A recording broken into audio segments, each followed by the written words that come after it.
Bonjour. Bonjour. Hola.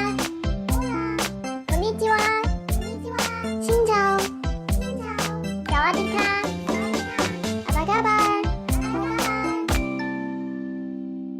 Bonjour et bienvenue sur ce nouvel épisode du Courrier des auditeurs. Vous êtes en compagnie de Valentin Floquet Et de Lisa Dufaux. pour vous présenter un petit peu l'actualité de la radio, mais aussi répondre aux questions que vous auriez pu nous poser ces derniers temps sur Taïwan et sur l'actualité ou peut-être en réaction à des sujets qu'on a traités. Et donc, pour commencer, bien sûr, on va parler un petit peu de l'actualité de la radio Avec les concours. les concours, bien Nous sûr. avons des concours, comme Oui. d'habitude. Alors, on a un concours mensuel. Alors, quel mois on est aujourd'hui? On est le mois de décembre, Merci. le dernier de l'année. Voilà. Alors, comme vous le savez, la coopération scientifique entre la France et Taïwan s'est renforcée depuis plusieurs années et aussi cette année avec un tout nouvel accord qui englobe 6 domaines. Alors, on vous demande de nous en citer au moins 3 et vous pourrez retrouver la réponse dans une de nos brèves sur notre site internet. Donc, il faut aller chercher un petit peu, fureter sur notre site. Et il y aura 4 gagnants pour remporter une pochette housse de rangement de casque téléphone ou de câbles rechargeables. Voilà, D'accord. de câbles de recharge. Enfin, j'essaie de lire fixe en fait, donc c'est un peu compliqué, désolé.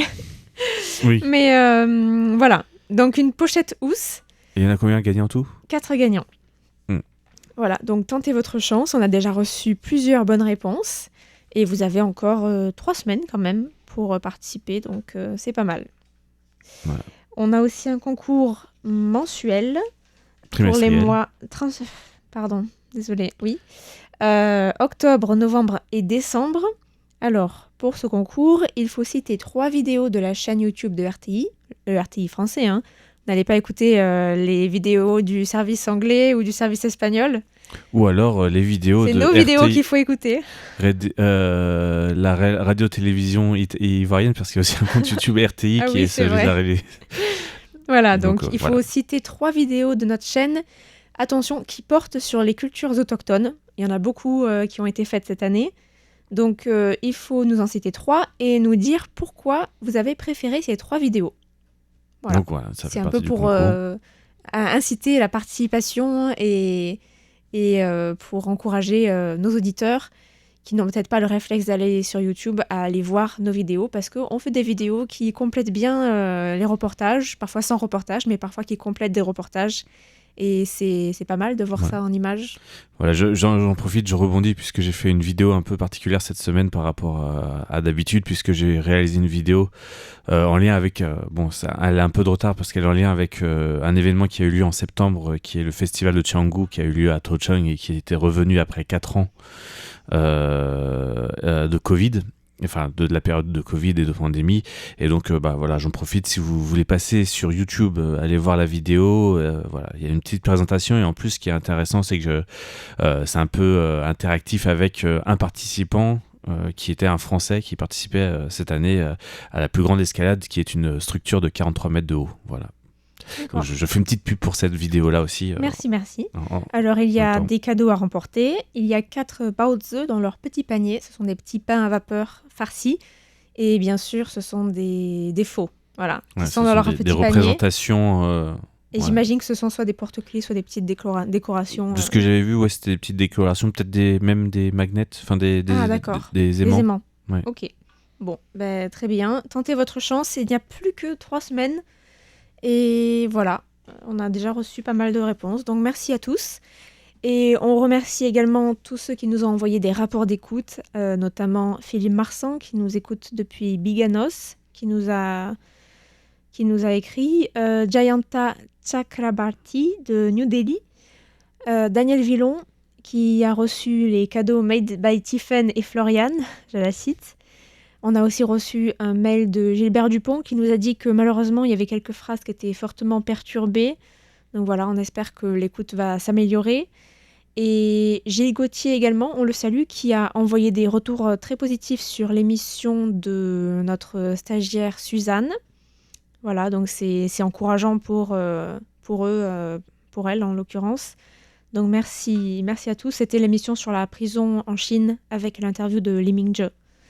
Voilà, on a aussi reçu un courrier de Uniam Orbit de Francfort et de Bezazel Ferrat qui nous écrit d'Algérie, qui s'inquiétait du fait que les cadeaux n'ont pas été envoyés depuis 3 ans en Algérie parce qu'en fait le courrier avait été interrompu. Mais ça a été fait normalement, donc il faut juste avoir un petit peu plus de patience. On est vraiment désolé. Ça prend du temps d'envoyer à l'étranger, donc voilà, il faut vraiment s'armer de patience. Normalement, c'est parti, donc vous allez les recevoir sous peu. Voilà, pas Oui. d'inquiétude à avoir. Et je voulais rajouter un petit peu aussi au niveau de l'actualité de la radio. On a actuellement des séries qui viennent de commencer, réalisées par notre ancienne stagiaire Délie, Oui, de décryptage. Tout à qui fait, sont ça sous la commence, forme de décryptage, aujourd'hui. Ce sont des émissions et ça a commencé donc cette semaine. oui, cette semaine, pardon. Oui. Mm. Et donc, Jean, je vous invite à aller Oui. profiter parce que ce sont des reportages très intéressants sur tout ce qui est la terreur blanche, etc. Et ça permet beaucoup de comprendre cette période de Taïwan aussi. Oui. En fait, le premier épisode pilote a été diffusé à l'été dernier. C'était sur la saison artistique des droits de l'homme à l'île Verte. Et il y aura et donc la suite. C'est environ, je crois, 9 épisodes qui restent à être diffusés, donc, dont un cette semaine. Et il y a plusieurs sujets. Voilà, la terreur blanche, le massacre du 28 février, les conditions de vie dans les prisons, notamment un épisode sur les femmes en particulier.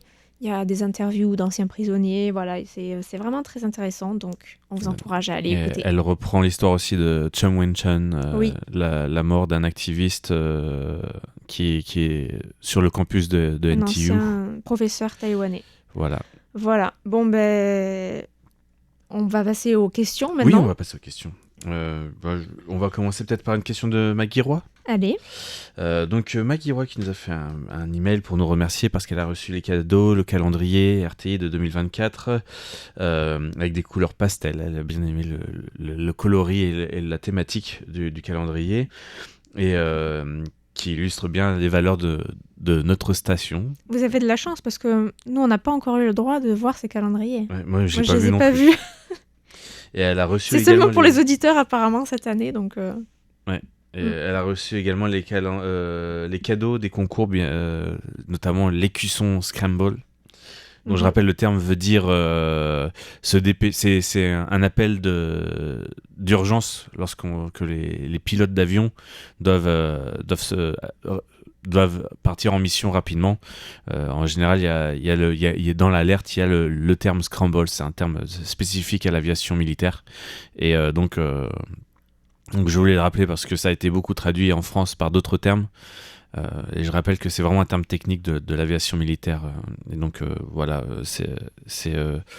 donc cet écusson a été porté par des pilotes taïwanais et a été très très popularisé ensuite. Et la boutique qui est à Taoyuan, donc on en a récupéré de chez eux pour pouvoir les faire gagner à nos auditeurs. Voilà, donc ça a été bien reçu avec l'ours formesan qui donne un petit tupercute à Winnie l'ourson. Voilà. Donc un peu satirique aussi cet écusson. Et donc, pour revenir aux questions... Faudra répondre aux questions de nos auditeurs chinois qui nous demandent cet écusson. Ah, j'ai vu ça. Non, je rigole, Non. on n'a pas reçu de demande. Je sais pas si ça Je passera à la poste parce que chinoise. j'ai cru passer... Parce qu'il y a beaucoup de monde qui l'ont demandé et pas forcément que des francophones, donc voilà, je me posais la question, je me suis dit peut-être que c'était le cas. Comment finir en prison en envoyant un mail à RTI Ouais. Et donc voilà. pour En tout demander cas, un écusson de Winnie l'ourson. et pour Maggie Roy, donc en fait, elle réagit à l'ouverture d'un nouveau bureau au Canada de représentation de Taïwan. Mhm. Donc, en gros, c'est le 4e bureau qui ouvre au Canada et on se dirait pourquoi autant de bureaux au Canada, hein. En France, il n'y en a que 2, c'est pas forcément... Oui, mais le Canada, c'est un peu plus vaste que la France quand même. Voilà, c'est plus vaste, mais bon, ça ne voudrait pas dire qu'il y ait beaucoup plus de Taïwanais, etc. À la base. Mais voilà. Et donc les questions portent justement sur ça, sur quel est le pourcentage de Taïwanais dans le pays et quels sont les pays qui accueillent le plus de Taïwanais et Et est-ce que le puissant voisin, la Chine bien sûr, ne va-t-il pas manifester par rapport à cette ouverture d'un nouveau bureau? Donc c'est beaucoup de questions Mhm. sur une même thématique. On va faire un petit peu de statistiques par rapport aux Taïwanais au Canada, mais un peu plus largement par rapport aux Taïwanais d'outre-mer leur résidence un petit peu partout dans le monde, en tout cas dans les principaux pays. Alors la première chose qu'il faut savoir, pour toi, combien il y aurait de Taïwanais d'outre-mer Alors j'ai pris les statistiques du Canada par rapport au lieu de naissance Des Taïwanais d'outre-mer dans le monde? au Canada. Ah, au Canada? J'ai vraiment aucune idée. T'as aucune idée? Non, vraiment aucune idée. Une fourchette? Non, même pas de fourchette. Franchement, je saurais pas. Ouais, tu dirais que c'est plus de l'ordre de 10 000, de 100 000, de 5 000, je sais pas. Je sais pas. Non, franchement, T'arrives pas 10 000? 10 000, ok. Bah, ils sont en tout 65 000, plus de 65 000, D'accord. donc nés à Taïwan. C'est-à-dire, Ah, mais j'ai une copine qui est taïwano-canadienne. ouais, il y en a beaucoup. Hein.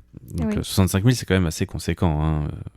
Pour donner un peu un ordre d'idée, par exemple, en France, les Taïwanais sont à peu près 17 000.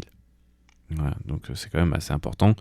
Et donc, au niveau des villes, tu penserais que ce serait où? Parce que bon, comme le Canada c'est grand, Surtout Toronto, je crois. Non? eh bien non. Non? Non. Vancouver, alors? C'est Vancouver. En premier avec presque Toronto, c'est les Hongkongais, plutôt, je crois. 60 possibles. Avec presque 60% en fait, des Taïwanais au Canada qui vivent à Vancouver, avec 38 610 Taïwanais qui vivent D'accord. à Vancouver. Et en deuxième, c'est Toronto avec 14 935 Taïwanais qui vivent là-bas.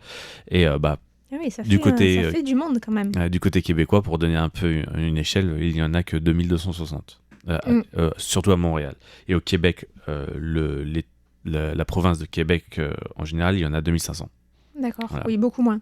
Voilà, ça va Mais être bon, beaucoup c'est une moins. province française, francophone, donc c'est Voilà. quand même plus compliqué d'aller s'implanter là-bas quand on parle anglais. Voilà, Voilà. c'est plus compliqué, c'est une autre culture. Et à l'inverse, j'ai regardé un petit peu les statistiques françaises pour faire une comparaison. Donc il y a combien de Français à ton avis au Canada? Je sais pas, mais tu Pas me du tout, poses de aucune ces idée. cols. Aucune idée. Je sais pas, moi, 100 000? Non, il y en a 27 000 seulement. 27 000 à peine? Donc il y a plus de Taïwanais au Canada que de Français. Incroyable. Voilà, C'est fou. c'est bien pour vérifier. 27 000 dans tout le Canada. Voilà, dans tout le Canada. Et tu dirais, c'est où la ville principale? Ben, Montréal. Ouais, Montréal, avec 15 000 personnes. Mais je sais que le Canada a vraiment une politique d'incitation des citoyens français. Ils essaient d'attirer les citoyens français pour venir s'installer au Canada. Parce qu'ils ont un problème de population. Oui, oui et non. Pour avoir ma sœur qui avait fait toutes les démarches, etc. au Canada, c'est facile d'y arriver. Ils essaient d'attirer, mais en même temps, un petit peu comme tous les pays qui essaient d'attirer des gens de l'extérieur, tout n'est pas facilité forcément, notamment au niveau des environnements de travail, etc. Alors, je mets un bémol là-dessus dans le sens où en fait, faut déjà avoir une culture internationale pour pouvoir arriver au Canada. Et on va avoir tendance en tant que Français à se dire qu'on arrive dans un pays francophone avec une culture occidentale et que ça va être facile d'arriver au Canada, mais la culture du travail, l'environnement n'est pas forcément adapté à tous les Français.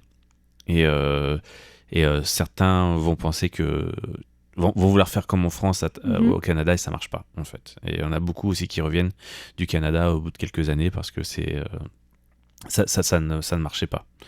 Et il y a un genre de choc culturel alors qu'on s'imaginerait qu'il n'y en a pas, mais c'est quand même assez fréquent lors des Français qui partent au Canada, justement dans le fait que c'est plutôt une culture similaire, mais au final, sur du long terme, certains Français se rendent compte que ça ne leur correspond pas. Voilà.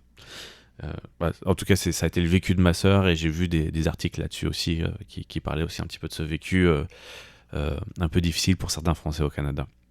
Et surtout au Québec, qui est assez chaud au final, pas aussi accueillant qu'il n'y paraît, même s'ils sont très accueillants au premier abord, les Québécois, au niveau de l'environnement de travail, un peu du chauvinisme, de la priorité des Québécois par rapport aux Français dans les entreprises, etc., au niveau des augmentations ou de la promotion.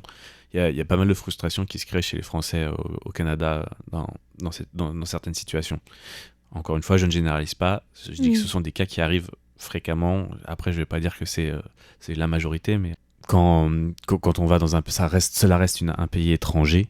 Et donc cela reste une culture différente de la France. Et des fois, les Français peuvent se heurter à une culture différente. Voilà. Et donc, pour revenir à nos statistiques, un petit peu de Taïwanais à l'étranger, la deuxième partie de la question était par rapport aux Taïwanais, quelle est la répartition des Taïwanais dans le monde. Alors, j'ai pas les chiffres exacts, sauf pour toi, quel est le premier pays où sont les Taïwanais? Les États-Unis. Voilà, alors, Enfin, oui. la Chine. Là, il y a la Chine et les d'abord. États-Unis. Donc, J'imagine, ensuite les États-Unis. Et la Chine, c'est 163 000 Taïwanais selon les statistiques de 2021. Ça n'a pas été renouvelé depuis encore. Et après, bien, en deuxième, en second, les États-Unis, en troisième, le Canada. Voilà. Et c'est vrai que j'étais surpris. Je pensais qu'il y aurait plus de Taïwanais en Asie. Et au final, ils ne bougent pas trop en Asie. Il y a vraiment eu des grosses vagues de Taïwanais en Amérique. Et donc voilà, le top 3, c'est États-Unis, Canada et Japon en troisième, bien sûr. D'accord. Voilà donc pour ces statistiques. Il y avait une dernière question par rapport aux réactions de la Chine par rapport à l'ouverture de ce nouveau bureau. On va dire qu'on est un peu dans une situation comme d'un léger apaisement avec la Chine et les réactions par rapport à tout ça.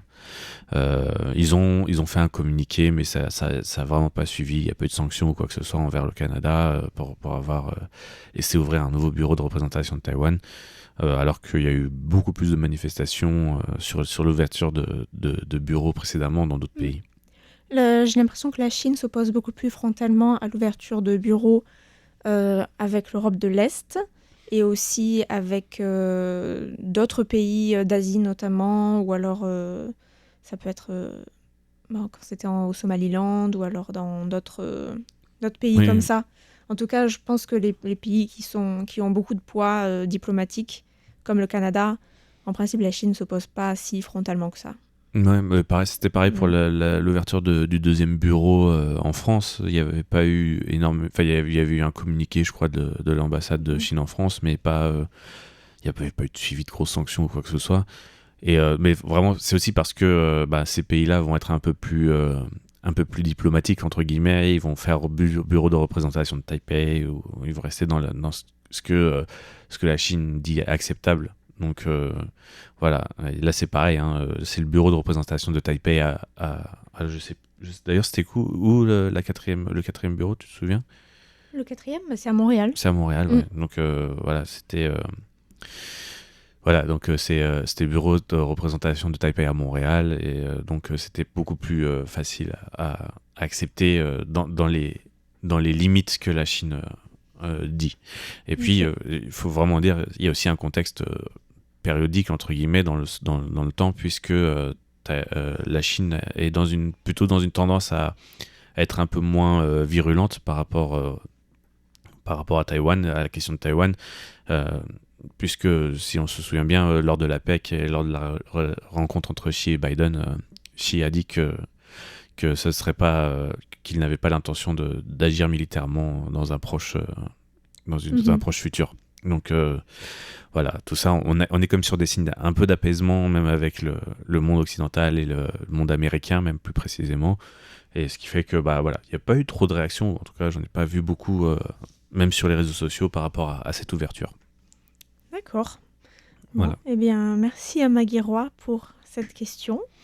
J'espère qu'on a assez répondu. Et puis, on a aussi une question de Christian Guibaudo, ou plutôt 3 questions.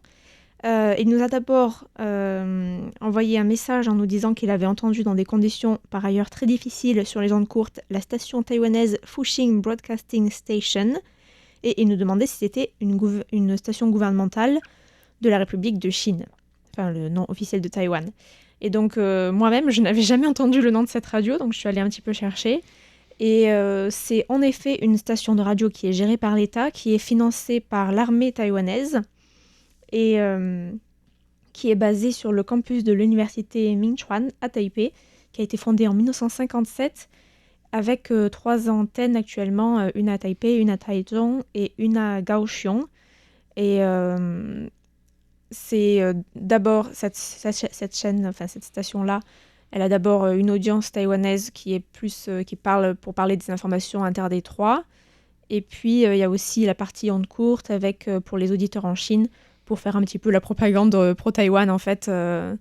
Ça c'était en tout cas c'était sa ligne avant et je pense elle a toujours, enfin selon Meg, elle a toujours cette image un petit peu. Donc elle m'a dit bon, il n'y a pas énormément de gens qui écoutent maintenant parce que voilà, c'est géré par l'armée, donc c'est un petit peu c'est plus si Ouais, c'est... écouté que ça. D'accord. Voilà. Et sinon, il y avait une autre question sur la COP 28. Et, Christian Guibaudot demandait si Taïwan avait été invité. Alors non, même s'il y a une délégation qui a été envoyée et qui est même arrivée cette semaine avec le ministre de l'Environnement. Donc voilà, il y aura des activités organisées à travers des ONG ou alors avec les pays alliés diplomatiques de Taïwan, mais pas vraiment de participation. Et Christian Guibaudot demandait également si le charbon était encore beaucoup utilisé à Taïwan. Et alors c'est une question intéressante parce que déjà, le charbon a une histoire assez ancienne à Taïwan, par rapport à la durée de l'histoire qu'on connaît sur Taïwan. C'est-à-dire que l'exploitation du charbon à Taïwan, ça remonte à la fin du 19e siècle surtout, et au début du 20e siècle, avec beaucoup de sites miniers qui étaient plutôt situés dans le nord de Taïwan, notamment dans la région de Ruifang. Et ça a beaucoup diminué dans les années 70-80, ou même un petit peu avant. Et aujourd'hui, le mix énergétique de Taïwan est composé de cette manière. Alors, on a 79,6% de production d'électricité qui vient des énergies fossiles, dont 43,4% du gaz naturel, 1,4% du pétrole et 34,8% du charbon. Donc, c'est quand même assez important. Et ensuite, on a 9,1% qui est produit par les centrales nucléaires. Et enfin, 8,6% qui vient des énergies renouvelables et 1,2% d'énergie hydraulique. Donc Taïwan est encore assez dépendant du charbon et aussi le pays est extrêmement dépendant de l'étranger pour son approvisionnement en énergie, puisque le pays importe près de 98% de son énergie, donc c'est vraiment énorme. Et pour ce qui est de la transition énergétique, qui est un des grands sujets de la COP28, le gouvernement de Taïwan avait mis en place un plan de transition énergétique avec comme objectif de sortir du nucléaire en 2025. Mais apparemment, on n'est pas tant sur une... Enfin, ça semble difficile comme objectif à atteindre. Ils ont beaucoup de retard. Voilà. Et l'objectif de production d'électricité a été fixé à 20% d'énergie verte, 50% de gaz et 30% de charbon. En juin dernier aussi, la ministre de l'économie Wang Mei-Hua avait annoncé que l'objectif de 20% de production d'énergie verte en 2025 serait finalement repoussé à octobre 2026. Voilà, donc ça s'est repoussé. Et les raisons invoquées, ce sont la croissance économique qui n'est pas si bonne que ça, le retour de la classe d'affaires taïwanaise à Taïwan, la hausse de la demande des semi-conducteurs qui ont augmenté l'utilisation d'électricité dans le pays. Voilà, et l'objectif actuel est d'atteindre 500 MW d'installation de stockage d'énergie solaire en 2025. Donc Taïwan essaie un petit peu de développer les énergies renouvelables. Et il y a aussi des restrictions de fonctionnement des centrales à charbon qui sont mises en œuvre pendant les périodes automnale et hivernale pour réduire la pollution de l'air. Avec la plus grosse centrale à charbon de Taïwan qui est située à Taichung. Et c'est vrai que c'est un gros problème puisque la combustion de ce charbon rejette des gaz polluants et des particules dans l'air et ça accroît les problèmes de santé, notamment le nombre de cancers du poumon, des maladies respiratoires, autant chez les adultes que chez les enfants, et également les AVC. Et le dioxyde de soufre et l'oxyde d'azote, ça crée des pluies acides qui endommagent les cultures, les forêts, les sols. Donc c'est pas seulement... c'est pas un problème de santé direct, il y a aussi des effets indirects qui vont aussi causer des problèmes de santé à la fin. Et selon les chiffres de Our World in Data, qui est un site affilié à l'université d'Oxford, Le charbon était responsable en 2020 de 56,4% des émissions de CO2, donc c'est une très légère baisse par rapport à 2010, mais plus que l'an 2000, qui était 48,6%. Et donc la politique actuelle du ministère de l'économie taïwanais, c'est d'utiliser plus de gaz de pétrole liquéfié et de diminuer la combustion de charbon tout en augmentant la part d'énergie renouvelable et en mettant à l'arrêt aussi les derniers réacteurs des centrales nucléaires petit à petit. Mais bon, comme tu l'as dit, ça prend du retard. Et ce qu'on peut dire également, c'est que l'actuel Premier ministre Chen Chien-lun, en octobre 2017, lorsqu'il était vice-président, avait déclaré que Taïwan devrait sans doute arrêter de produire de l'énergie par combustion de charbon d'ici à 2050. Mais il n'y a pas à ce jour d'engagement concret de la part du gouvernement taïwanais, donc il n'y a pas d'étapes qui sont marquées dans des règlements donc c'est pas contraignant en fait. Et Donc, si on y ajoute en plus la consommation avec les véhicules électriques qui devrait augmenter au fur et à mesure pour aussi baisser le bilan carbone au niveau des transports, c'est difficile à imaginer parce que là on est déjà, pour conserver juste la production d'électricité à Taïwan, c'est déjà très difficile de faire juste un remplacement par du renouvelable. Donc, Christian Guibaudo a une dernière question, puisqu'il il nous a écrit qu'il a été dit dans le programme de service français de la radio argentine que le nouveau président argentin élu avait comme ambition de rompre ses relations avec la Chine populaire. Et donc, Christian se demandait si on pouvait y voir là un retour des relations avec la République de Chine.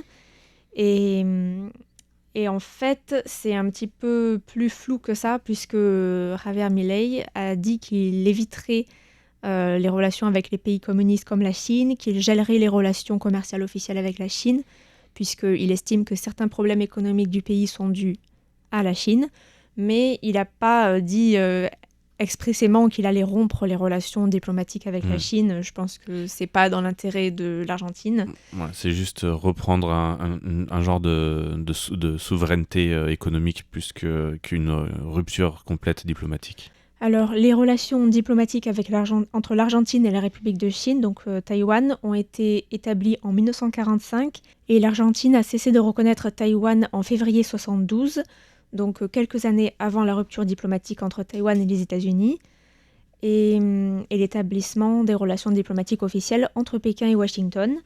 Donc en 1972, Taïwan a fermé son ambassade à Buenos Aires et a établi l'année suivante un bureau commercial de Taïwan. En 1973, le Taiwan Trade Office, nom qu'il a gardé jusqu'en 1995 pour devenir Bureau économique et culturel de Taipei en Argentine. Et le bureau gère aussi actuellement les relations avec l'Uruguay voisin.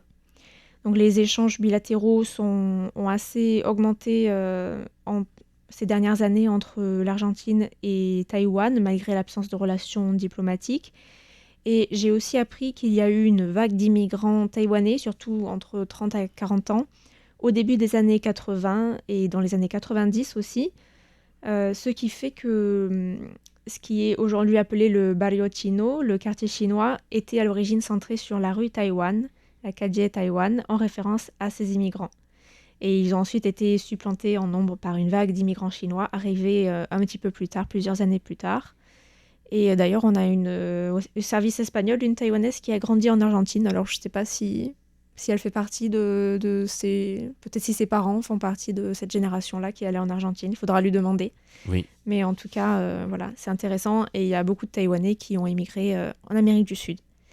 Voilà. Donc, merci à Christian Guimaudo pour ces questions.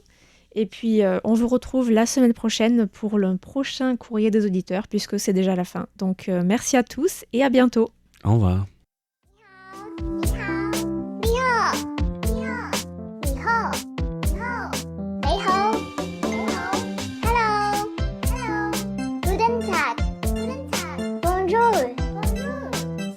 谢谢。